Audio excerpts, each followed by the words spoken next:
Hello, I'm Simon from CareCo and I'm going to talk through the Volar 10 Transit wheelchair.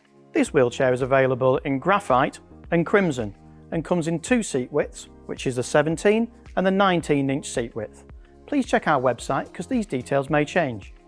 The wheelchair has a lightweight aluminium frame, which also has a 10-year warranty.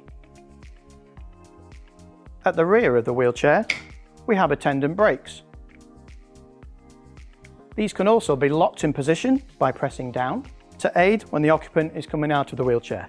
To help put the wheelchair into a vehicle, we can remove the foot plates. Simply lift the handle, turn and pull up. To place back in, push down and it clicks into position. To fold the wheelchair, lift in the middle of the seat, push the seat base down and bring together. And to make the wheelchair more compact, click the buttons on the rear and you can fold the backrest down.